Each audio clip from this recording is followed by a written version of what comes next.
성경 말씀 느헤미야 5장 1절에서 13절까지 말씀입니다. 느헤미야 5장 1절부터 13절까지 말씀입니다. 말씀을 찾으시는 동안 광고가 있습니다. 이번 주는 연휴인 관계로 동어문화교실을 휴강합니다. 혹시나 우리 시니어분들 깜빡하지 마시고 이번 주는 쉬시니 네, 저희 금요일날 저희 안 나와요. 괜히 교회 문 잠겼다고 뭐라 하시면 안 돼요. 네, 그리고 이번 주도 연휴라서 추석 명절 가정 예배 순서지를 준비했습니다. 3층 필경대와 교역자실에 준비되어 있으니 필요하신 분들은 교역자실로 문의해 주시면 감사하겠습니다. 네, 이번 주 주간 일정 제자훈련, 전도훈련학교, 노방전도 참고해 주시고요. 네, 11월 16일 오후 1시 30분 3층 예배실에서 추수감사주의 동원 찬양제를 진행합니다. 아직 각 신도회별로 참가가 저조하신데요. 네, 동원 찬양제 정말 오랜만에 하는데 이 모든 신도회 분들이 같이 참여하셔서 정말 찬양으로 주님께 영광을 돌리는 귀한 시간이 되기를 정말 간절히 소망하고요. 그러니까 아직 참가 신청서를 안 주신 신도회 분들은 교역자실로 보내주시면 너무나 감사하겠습니다. 그리고 네, 11월 13일 수능일입니다. 그래서 수험생을 위해서 기도를 많이 해주셨으면 좋겠고, 혹시 가족 중에 수험생이 있으신 분들은 이번 주까지 교역자실로 말씀해 주시면 네, 명단을 추가하도록 하겠습니다. 네, 광고는 여기까지고요. 1절부터 12절까지는 교독으로, 마지막 13절은 함께 봉독으로 읽도록 하겠습니다. 그때 백성들이 그들의 아내와 함께 크게 부르짖어 그들의 형제인 유다 사람들을 원망하는데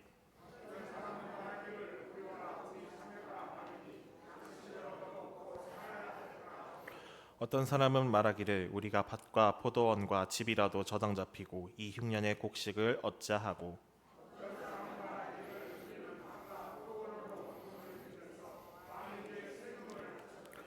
우리 육체도 우리 형제의 육체와 같고 우리 자녀도 그들의 자녀와 같거늘 이제 우리 자녀를 종으로 파는도다.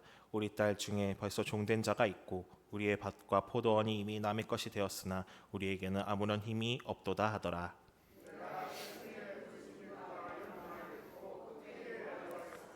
깊이 생각하고 귀족들과 민장들을 꾸짖어 그들에게 이르기를 너희가 각기 형제에게 높은 이자를 취하는도다 하고 대회를 열고 그들을 쳐서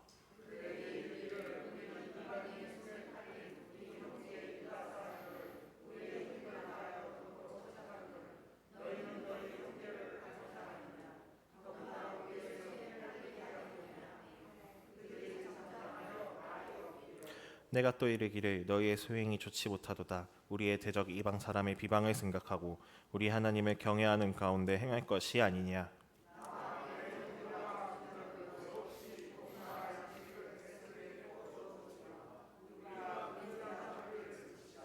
그런즉 너희는 그들에게 오늘이라도 그들의 밭과 포도원과 감람원과 집이며 너희가 구워준 돈이나 양식이나 새 포도주나 기름의 100분의 1을 돌려보내라 하였더니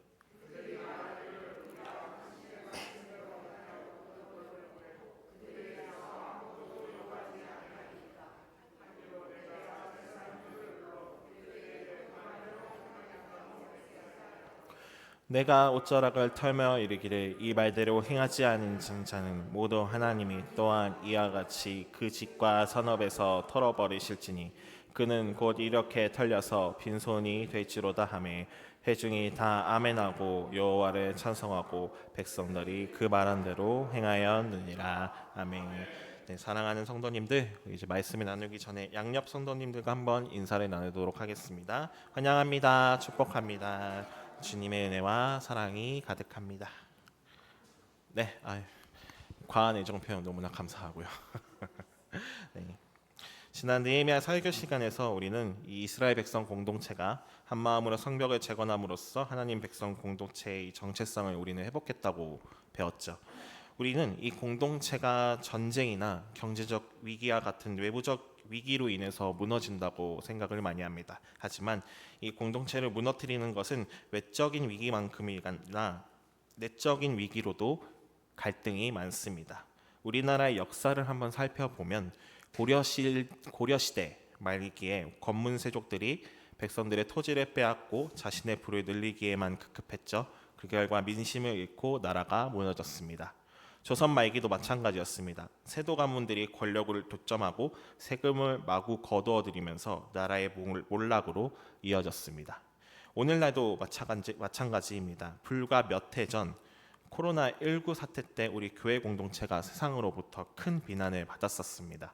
일부 교회 내부 공동체에서 방역 지침을 어기고 예배를 강행했습니다. 심지어 무리한 집회를 추진하기까지 합니다. 그리고 일이 잘못되면 서로의 책임을 회피까지 합니다. 일부 이 교회 공동체의 모습으로 인해서 사회는 교회를 공동체의 희망으로 바라보지 않고 이기적인 집단, 사회적 위협으로 바라보게 되었습니다. 우리나라의 역사나 이런 코로나19 사태를 보면서 이 공동체가 내부의 이기심으로 무너질 수도 있음을 우리는 알 수 있습니다. 함께 읽은 이 느헤미야 5장도 마찬가지입니다. 5장 이전에는 산발랏, 게셈, 도비아 등 외적인 위기가 나타났다면 이번 5장에서는 내부적 갈등으로 분열이 일어나게 됩니다. 오늘 이 시간 이 느헤미야가 내부적 갈등을 어떻게 풀어나갔는지를 한번 살펴보고자 합니다. 그리고 이 내부적 갈등 해결을 통해 우리에게 어떤 교훈을 주는지도 알아보고자 합니다. 오늘 말씀을 통해서 은혜 받는 귀한 시간이 되기를 소망합니다. 분명히 백성들이 한마음으로 성벽을 재건했는데 이 내부 갈등이 터지게 된 계기는 무엇일까요? 느헤미야 5장 3절부터 5절까지를 쭉 함께 한번 봉독해 보도록 하겠습니다. 어떤 사람은 말하기를 우리가 밭과 포도원과 집이라도 저당 잡히고 이 흉년에 곡식을 얻자하고 어떤 사람은 말하기를 우리는 밭과 포도원으로 돈을 빚내서 왕에게 세금을 바쳤도다. 우리 육체도 우리 형제의 육체와 같고 우리 자녀도 그들의 자녀와 같거늘 이제 우리 자녀를 종으로 파는도다. 우리 딸 중에 벌써 종된 자가 있고 우리의 밭과 포도원이 이미 남의 것이 되었으나 우리에게는 아무런 힘이 없도다 하더라. 네, 백성들은 이 성벽 재건을 진행을 하다 보니까 농사지을 여유가 사라졌고 급기야 흉년까지 되자 곡식이 모자라는 사태가 나타납니다. 이 흉년이 들어서 먹고 사는 것이 급했는지 백성들 입장에서는 생명과도 같았던 밭과 포도원과 집의 저당이 잡힙니다. 저당이 무슨 말인지는 아시죠? 네. 심지어 자녀들까지 종으로 팔아버립니다. 그런데 이런 상황을 더욱 부채질하는 자들이 있었습니다. 바로 내부의 귀족과 지도자들이었습니다. 이 귀족과 지도자들이 솔선수범하면서 곡식을 나누어주고 함께 이 살 길을 찾아야 하는데 그러기는커녕 오히려 고리대금업, 이 사채업을 하고 있었던 것입니다. 출애굽기 22장 25절에 이런 말씀이 있습니다. 제가 한번 읽어보도록 하겠습니다. 내가 만일 너와 함께한 내 백성 중에서 가난한 자에게 돈을 구워주면 너는 그에게 채권자같이 하지 말며 이자를 받지 말 것이며 라는 말씀이 있는데요. 이 출애굽기 말씀에서는 백성들끼리 돈을 구워주더라도 고리 대금업을 하면 안 된다라고 분명히 말씀에서 말을 하고 있습니다. 그런데 이 귀족과 지도자들은 하나님의 말씀을 어기면서 백성들을 힘들게 합니다. 즉 백성들을 생각하지 않는 이기심을 보이는 것이죠. 분명 이 성벽 재건할 때까지만 해도 하나님 백성의 공동체였는데 느헤미야 5장에서의 공동체 모습은 분열된 모습입니다. 그렇다면 느헤미야의 반응은 어땠을까요? 느헤미야 5장 6절 제가 읽도록 하겠습니다. 내가 백성의 부르짖음과 이런 말을 듣고 크게 노하였으나 이 하나님의 공동체를 우선순위로 두었던 느헤미야의 입장에서는 이 공동체를 흔드는 귀족과 지도자들의 이기적인 모습에 크게 분노할 수밖에 없었을 겁니다. 이 당시의 상황은 오늘날로 치면 계층 간의 갈등이라고도 할 수 있습니다. 오늘날 우리나라는 계층 갈등에 대한 이해와 또는 해결 방안의 차이로 인해 지역 갈등, 이념 갈등으로 심각한 분열 현상을 지금 경험하고 있습니다. 최근 한 데이터 연구소 발표 자료에 따르면 한국 사회의 세대나 지역, 계층 등의 갈등은 이 불평등 구조 확산이 원인이며 그 안에 이기주의가 흐르고 있다고 보고를 합니다. 그러니까 이 이기주의로 인해서 사회 공동체가 안으로부터 무너져 내리고 있다고 진단을 하는 것이죠.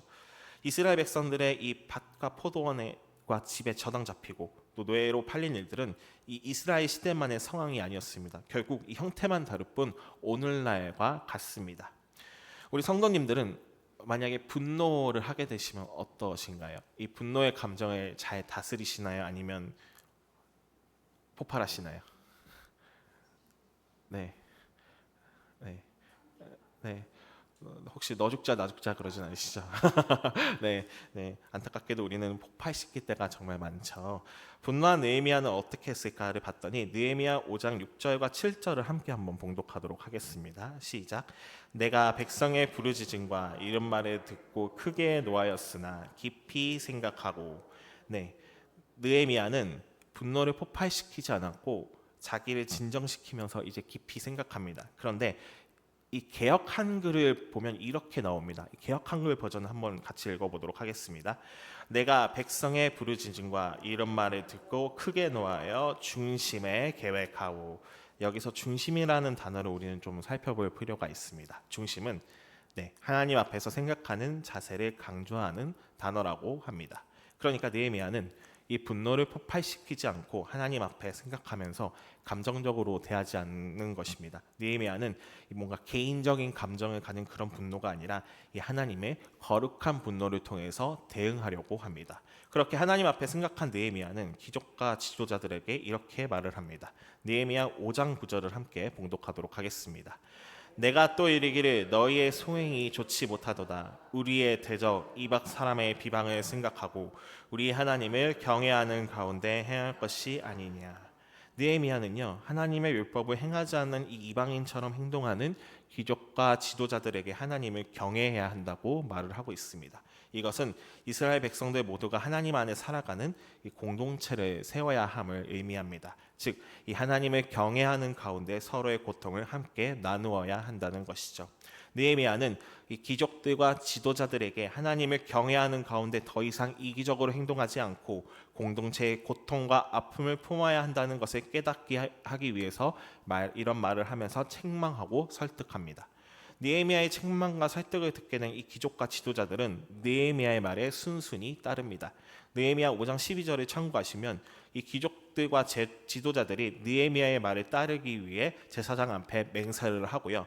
이어서 느헤미야 5장 13절을 좀 함께 봉독하도록 하겠습니다.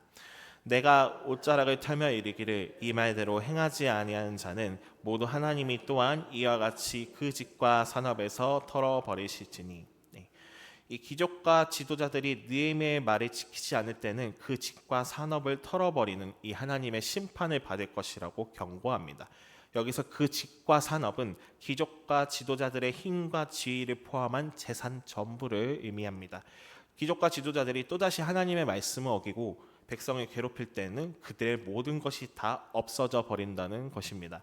느헤미야는 자신의 감정을 앞세우지 않고 하나님을 생각합니다. 그리고 하나님을 경외할 것을 권고하고 하나님의 심판까지 경고합니다. 느헤미야는 백성들의 고통을 무시한 이기심을 참을 수 없었고 그것을 개인적인 분노가 아닌 거룩한 분노로 나타냅니다. 그것은 하나님을 경외하고 공동체의 회복을 위한 분노였습니다. 느헤미야의 이 거룩한 분노를 살펴보면서 우리 신앙 공동체 역시 하나님을 경외하며 서로의 아픔과 고통을 공감해 줄 알아야 합니다. 하나님의 심판을 두려워하는 것 중요하죠. 물론 중요하지만 이기심으로 무너진 공동체를 다시 회복하는 것에 집중해야 할 것입니다. 하나님을 경외하며 공동체의 아픔과 고통을 공감해 줄 아는 동원교회 성도님들이 되기를 바랍니다. 느헤미야의 책망과 설득을 통해서 귀족들과 지도자들이 순순히 따른다고 했었는데요. 이 순순히 따를 수밖에 없었던 이유가 있습니다. 느헤미야 5장 8절을 함께 봉독하겠습니다. 그들에게 이르기를 우리는 이방인의 손에 팔린 우리 형제 유대 사람들을 우리의 힘을 다하여 도로 찾았거늘 너희는 너희 형제를 팔고자 하느냐. 네, 거기까지인데 잠시만요. 네, 가고 그 다음 거 한번 넘겨주시겠어요? 네, 개역 한글 버전을 한번 같이 또 읽어보도록 하겠습니다. 이르기를 우리는 이방인의 손에 팔린 우리 형제 유다 사람들을 우리의 힘을 다하여 속량하였거늘 너희는 너희 형제를 팔고자 하느냐까지입니다. 네, 우리가 읽은 개역 개정에서는 힘을 다하여 도로 찾았고 개역 한글 버전에서는 이제 속량하였거늘 이런 표현이 나오죠. 당시 바벨론, 페르시아에 살던 이스라엘 백성들은 자신의 동족 중에서 이방인의 노예로 팔릴 경우에는 가능한 모든 방법을 동원해서라도 속전을 지불하고 해방시켜 주었다고 합니다. 느헤미야는 이것을 왜 언급했냐면 형제를 살리기 위해 대가를 치렀던 희생의 역사를 언급하고 있는 것입니다. 이스라엘 백성들은 자기 재산을 내어놓으면서까지 자기 동족을 구하기 위해 애쓰는데, 같은 동족이었던 귀족과 지도자들이 어떻게 백성들의 노예로 삼을 수 있냐고 이렇게 말을 하고 있는 것이죠. 이 느헤미야 5장 8절을 통해서 우리에게 거룩한 분노도 필요하지만 이것 역시 필요함을 알 수 있습니다. 바로 희생입니다. 우리가 읽지는 않았지만 느헤미야 5장 14절에서 19절을 참고하시면, 느헤미야는 총독으로서 받아야 할 월급 녹을 받지 않았고 그의 형제들까지 그 특권을 포기합니다. 또 녹을 받지 않으니까 자신의 사비로 써야 되겠죠. 자신의 사비로 백성들을 대접하면서 청렴결백한 모습을 보여줍니다. 느헤미야는 앞서 희생의 역사를 언급했을 뿐만이 아니라 자신의 삶 속에서 희생과 섬김의 모습을 보여준 것입니다. 왜 느헤미야는 이렇게 행동할 수 있었을까? 느헤미야 5장 15절을 한번 함께 봉독합니다. 나보다 먼저 있었던 총독들은 백성에게서 양식과 포도주와 또 은 40세겔을 그들에게서 빼앗았고, 또한 그들의 종자들도 백성을 압제하였으나 나는 하나님을 경외함으로 이같이 행하지 아니하고. 느헤미야는 하나님을 경외하였기 때문에 이전 전임자들처럼 백성들을 수탈할 수 없었음을 간절히 고백합니다.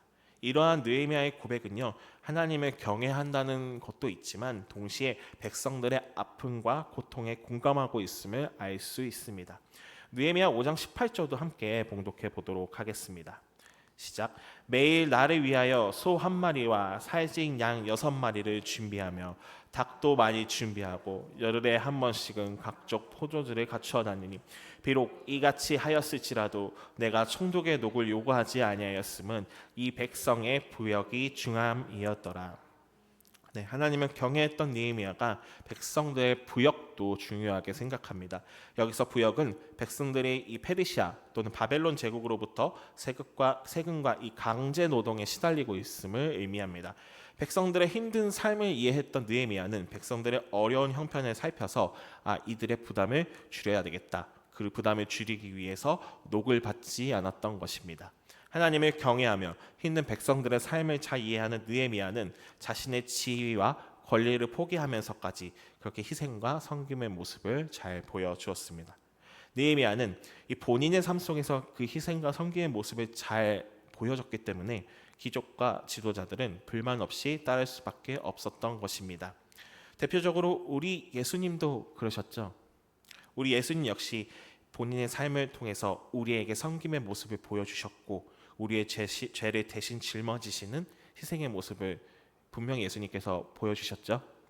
기꺼이 자신의 것을 내어주며 하나님을 경외하고 백성들의 형편을 생각한 이 느헤미야의 모습을 본받아 우리 역시 똑같이 하나님을 경외하며 이웃을 위해 나의 것을 내어줄 수 있어야 합니다. 이러한 모습은 이기심이 아닌 서로를 생각하는 공동체의 회복으로 이루어 갈 것입니다. 오늘 이 시대에 자신의 권리와 편의를 내려놓고 이웃과 공동체를 위해 또는 희생과 섬김의 삶을 실천했던 인물 한 명을 소개하고 저는 마무리를 하겠습니다. 한번 띄워주시겠습니까? 장기려 박사님이라고 혹시 보셨는지요? 장기려 박사님은 한국의 슈바이처, 바보 의사 또는 기독교적인 품성의 롤모델이라고 불릴 정도로 정말 존경받는 인물입니다. 가난한 환자들의 진료비와 수술비를 받지 않고 자비로 부담하시는 걸로 유명하죠. 그래서 하나의 일화를 제가 가졌습니다. 제가 밤에 뒷문을 열어놓을 테니 어서 집으로 도망가세요 라고 많이 보셨을 겁니다. 장기려 박사님은 생활이 어려운 사람이 병원에 입원했다가 이제 퇴원을 해야 하는데 돈이 없어 이제 막막해하는 모습을 보고 병원 뒷문을 몰래 열어서 빠져나가게 해주셨습니다. 이렇게 자신의 사비를 털어서 환자를 치료했기 때문에 평생 집도 없었고 재산 없는 삶을 살았습니다. 이외에도 청십자 의료보험을 창설해서 많은 사람에게 골고루 이제 좋은 의료 혜택을 받기 위해 노력한 인물입니다. 이 장기려 박사님은 공동체의 아픔을 함께 느끼고 자신의 것을 놔두는 사회적 그리스도인이라고 할 수 있습니다. 우리 역시 장기려 박사님처럼 함께 공동체의 아픔을 느끼고 자신의 것을 내어줄 수 있는 용기가 있어야 하지 않을까요? 이기심보다는 공동체의 아픔을 함께 느끼며 이 공동체를 섬기는 사회적인 그리스도의 삶을 우리는 살아야 하지 않을까요? 나의 것을 내어줄 수 있는 이 사회적인 그리스도인으로 살아가는 동원교회 성도님들이 되기를 바랍니다. 오늘 우리가 살펴본 이 느헤미야 5장에서 공동체가 이 외부의 공격보다 내부의 이기심으로 무너짐을 우리는 알 수 있었습니다. 이스라엘 백성들 사례처럼 하나님께 속한 공동체 안에서도 이기심은 존재했습니다. 그 이기심은 공동체의 분열로 나타났죠. 느헤미야는 그 현실 앞에 분노합니다. 하지만 하나님 앞에 깊이 생각하고 이 거룩한 분노를 내세우며 공동체의 회복을 강조합니다. 또한 느헤미야는 하나님을 경외하며 자신의 것을 내어주는 그 삶을 통해서 희생과 섬김의 모습을 보여주었습니다. 이기주의가 심한 정말 오늘날 우리에게 필요한 것은 이기심을 무너뜨리는 이 거룩한 분노와 공동체를 회복시키는 희생입니다. 이웃의 아픔과 고통에 함께해야 하고 자신의 것을 내어줄 수 있어야 합니다. 그것이 하나님의 백성이자 신앙 공동체인 우리가 해야 할 일입니다. 이 느헤미야의 희생과 섬김의 삶을 본받아 하나님을 경외하는 동원교회 성도님들이 되기를 바랍니다. 이웃의 아픔과 고통에 공감할 줄 아는 동원교회 성도님들이 되기를 바랍니다. 더 나아가 사회적인 그리스도인 역할을 실천하는 동원교회 성도님들이 되기를 바랍니다. 이기심을 무너뜨리는 이 거룩한 분노와 희생의 삶을 감당하며 공동체의 회복을 이루는 데 앞장서는 동원교회 성도님들이 되기를 간절히 소망합니다. 기도하겠습니다. 사랑의 주님, 오늘 말씀을 통해 이기심을 무너뜨리고 공동체를 회복하는 주님의 사랑을 알게 하시니 감사드립니다. 우리의 삶 속에서도 주님을 경외하며 주님 앞에 깊이 생각하는 믿음을 주시옵고 주님의 거룩한 분노가 나타나게 하시옵소서. 주님을 경외하며 기꺼이 나의 것을 내어주는 용기를 주시옵고 사회적인 그리스도인의 역할을 실천할 수 있도록 인도해 주시옵소서. 느헤미야처럼 우리의 삶이 희생과 섬김의 삶이 되게 하시고 이기심이 아닌 사랑으로 채우는 귀한 공동체가 되게 인도해 주시옵소서. 우리 주 예수 그리스도의 이름으로 기도드립니다. 아멘. 찬송